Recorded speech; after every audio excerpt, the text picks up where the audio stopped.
Hello， 大家好，我是瓜皮儿。本期带来《美国队长2》。我的名字叫做山姆·威尔逊。我以为我是全世界最快的男人，直到我遇见了这个磨人的小妖精。同为军人的两位聊得很愉快，山姆还邀请队长有空来退伍军人管理局坐坐。说完，就看到驾驶跑车的娜塔莎停在路边，老古董史蒂夫也上车准备执行任务。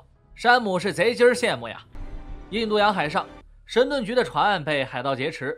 虽然神盾局自己非法入侵别人的领地，但是 Motherfucker 的屁股还是得自己人擦。队长一行人部署着救援计划。朗姆洛介绍了对方的头头以及被劫持的酱油光头。队长不带降落伞，直接跳下了飞机，评委给出了10分。上船后，队长直接后背暗杀了一个，铁锅打出硬直，近战放倒了另一个，其余绕到后方恐惧击倒。娜塔莎也赶到，直接枪杀了5名雇佣兵。神盾局也已经部署完毕，等待队长命令。随着娜塔莎清理完了引擎室的愣头青，队长下令秒杀所有杂兵。感到不对劲儿的头头差点被队长的盾牌掀了天灵盖，两人也来到宽敞的甲板上大展身手。头头的紫禁之巅操作惊得队长连连后退，一锅底就扇了出去，被队长反手一顿暴揍，头头只能后空翻720度压惊，还不忘嘲讽队长神器在手。队长熟练的背上锅，卸下自己的假面，没过2招就被队长的回旋踢干倒在地上，还没起身又被美队冲撞给压成了麻瓜。正巧看到娜塔莎在备份船上的数据，刚想问个究竟，被站起身的头头一手给炸得比翼双飞。回到华盛顿的神盾局总部，队长因为船上的事情和 Motherfucker 吵了起来。局长告诉他，上次他相信别人时丢了只眼睛。队长认为局长只会对自己人隐瞒，结果直接被带到了神盾局的机库。队长看着3个巨型战舰，一脸懵逼啊！第一口提到的就是托尼。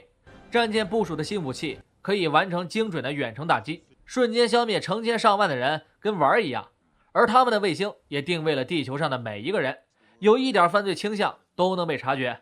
他们管这个叫做洞察计划。但一向走民主风格的队长直接溜了。他来到了自己的博物馆，看着自己的过往和光荣的事迹，直到看到他的基友巴基后，他变得一脸忧愁，看破红尘。队长见到了已经老了的卡特，跟同一个时代的人聊起来都春光焕发。尽管卡特已经嫁人，但是队长依旧对他如过去。Motherfucker 也拉上了窗帘，偷偷查看着娜塔莎拷贝的资料，但所有文件都被加密，无法打开，并且加密的人居然是自己。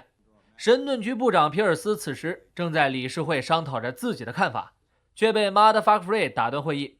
他希望皮尔斯能够帮他召开一场表决，目的是推迟洞察计划的进度。意识到这个忙不好帮的皮尔斯想要谈条件，条件就是让钢铁侠参加他侄子的生日聚会。Motherfucker 直接卖了托尼。忧心忡忡的队长来到了山姆推荐的退伍军人管理局，看着每一个人说着自己的退伍综合症，队长也在山姆的嘴遁下放松了不少。Motherfucker 打给希尔，告诉他有紧急情况，等红灯时却被一群未经受命的假警察袭击。面对敌人的扫射，汽车的防御力也在慢慢降低。眼见车窗要被撞破，汽车变出一顶机关枪压制了敌人，也让局长脱离了控制。敌人紧追不舍， Motherfucker 一个急转弯甩开了警车，却被站在马路上的假面骑士给炸了个底儿朝天。眼看着假面骑士离自己越来越近，局长掏出枪打了个地洞，钻了进去。回家的队长停好了自己的宝贝摩托，与正在给姑妈打电话的邻居小姐姐搭讪了一下，回到了自己家里。听到房间自带的 BGM， 队长拿起了盾牌，却看到 Motherfucker 坐在椅子上，还用手机告诉他有人在监听，而且神盾局中出了一个叛徒。没有多说就被枪击，还交给了队长一个 U 盘，告诉他不要相信任何人。而此时闻声赶来的小姐姐持枪走了进来，她是神盾局派来保护队长的。叫了救援之后，队长也立刻出去追凶手。在美队冲撞下，房子瞬间变成了一室聆听。追上房顶就是一张过去的 CD， 却被假面骑士拒收了。娜塔莎也赶到医院，看着躺在手术台上的局长，所有人都在暗暗担心。直到传出了局长的死讯，所有人才松了一口气。娜塔莎看着嗝屁的局长很难受。队长作为局长死前见到的最后一个人，娜塔莎对他也是半信半疑。朗姆洛告诉队长，部长要见他。藏好 U 盘后，队长见到了皮尔斯，他给队长说明了自己和局长的老交情，也希望队长告诉他 Motherfucker Free 在死前所说的一切。他告诉队长，头头已经被抓了，这场绑架也是 Motherfucker Free 的计划，目的是为了得到神盾局的隐藏情报。尽管皮尔斯一顿逼逼，队长却根本不相信他。队长听着皮尔斯的威胁，毫不在乎地溜了。电梯上一批又一批的人上来，加上他们不正常的表现，让队长猜出了他们的目的，所有人也瞬间开打，想要困住队长却没有得逞，一套军体拳打的只剩下朗姆洛。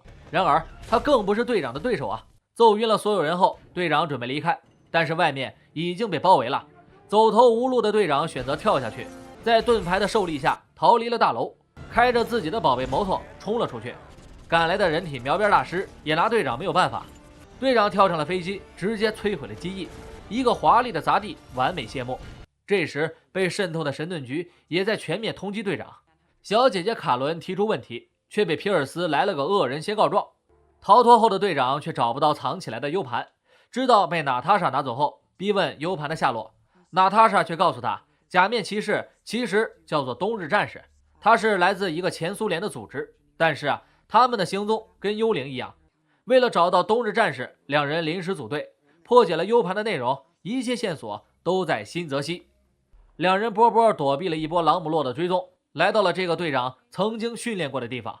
队长也想起了以前的自己，来到室内看到了霍华德的照片，找到密室破解密码，两个人来到了一个机房，插入 U 盘后出现的居然是佐拉博士的意识。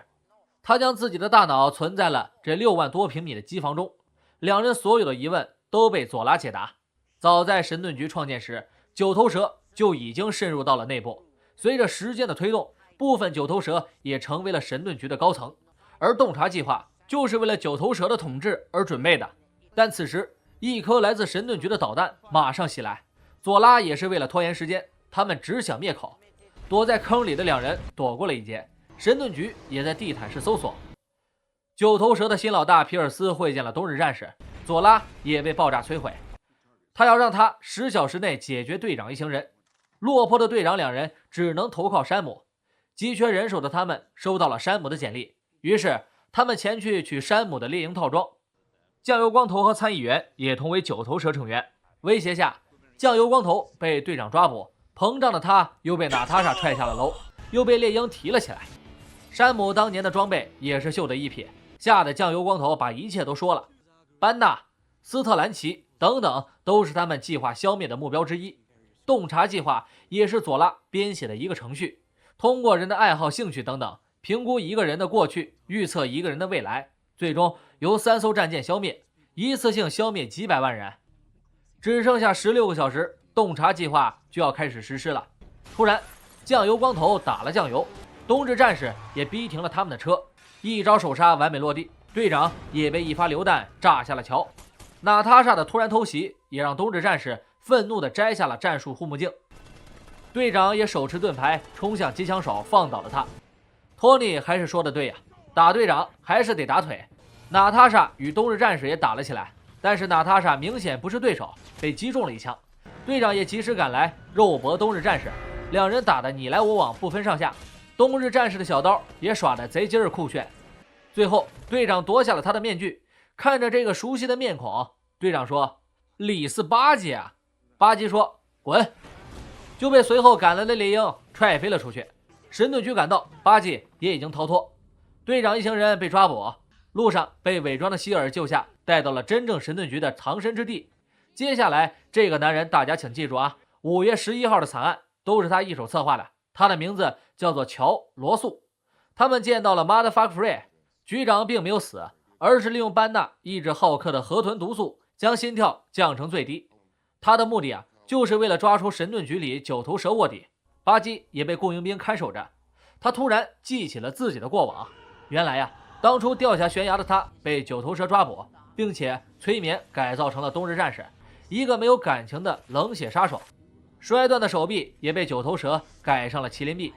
皮尔斯这时赶来，与队长的交手也让他隐约地想起了这个男人，却被皮尔斯无情的洗脑，洗去了记忆。Motherfucker Free 也制定了方案，他们决定在战舰实施计划之前，将战舰芯片替换成自己的，这样战舰之间就会互相轰炸，其他人也就平安无事。这次的行动也将彻底浇灭隐藏在神盾局中的九头蛇特工。当然了，神盾局也会因此瓦解，队长也成为了他们新的领袖。大战前，队长满脑子都是巴结，他觉得巴基一定会记起他。博物馆里，美队经典战衣也被美队偷走，只剩下一个即将丢掉饭碗的神秘白发老人。大战一触即发，队长发起了广播，那些深信队长的战友们也自动站好了队，但战舰已经被强制起飞。队长与山姆也分头行动，皮尔斯也威胁着所有的理事会。伪装的娜塔莎却干倒了所有保镖，他曝光了所有关于神盾局与九头蛇的资料，所有躲在暗处的人也全部都被拔了出来。局长也赶来，亮出了自己的眼睛，和皮尔斯一起解除了防御系统。队长也替换上了第一块芯片。山姆一直被喷射机追杀，一手蛇皮走位也让他成功躲开了导弹，进入内部替换上了第二块芯片。但巴基突然杀入战舰，他直接杀死了所有特工。准备前去替换第三块芯片的队长两人也遭受到了巴基的突然袭击，山姆的翅膀也被巴基一下折断了，踹了下去，降落在楼顶。他卸下武器前去对抗杀向局长的朗姆洛。队长想要换上最后一块芯片，就必须要过巴基这一关。面对队长的好言相劝，巴基根本就没听进去。盾东为爱大打出手，巴基的娘娘腔也打中了队长的肾。换上小刀后再次杀向队长，但是时间已经所剩不多了，队长必须尽快换上最后一块芯片。为了阻止他，巴基将队长推了下去，盾牌和芯片也随之掉落。巴基随手把盾牌还给了队长，一刀插进了队长肩膀，芯片也被夺走。为了夺回芯片，队长强人所难，把巴基勒晕了之后，立马前去更换芯片。皮尔斯狗急跳墙，电疗警告娜塔莎，手握一点优势他就开始浪。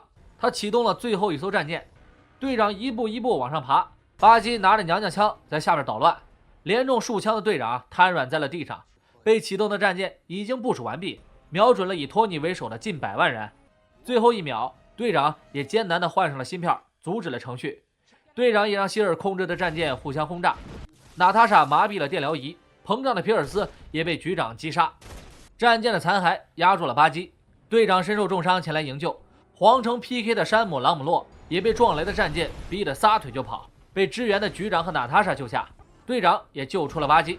作为报答，巴基揍了他一顿。试图唤醒巴基的队长面对他的暴打毫不还手，甚至放下了盾牌。狂捶队长脸的巴基仿佛突然被感化，队长也随着爆炸坠入水中，一只手却抓住了他，将他提上岸，深情地看了一眼，转身便离开，深藏功与名。没第二块的男人快的朗姆洛也被烧成了茄子。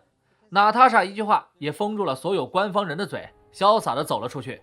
Motherfucker Free 也给自己上着坟，与队长告别。临别前，娜塔莎交给了队长一封关于前苏联的文件。电影到此结束了。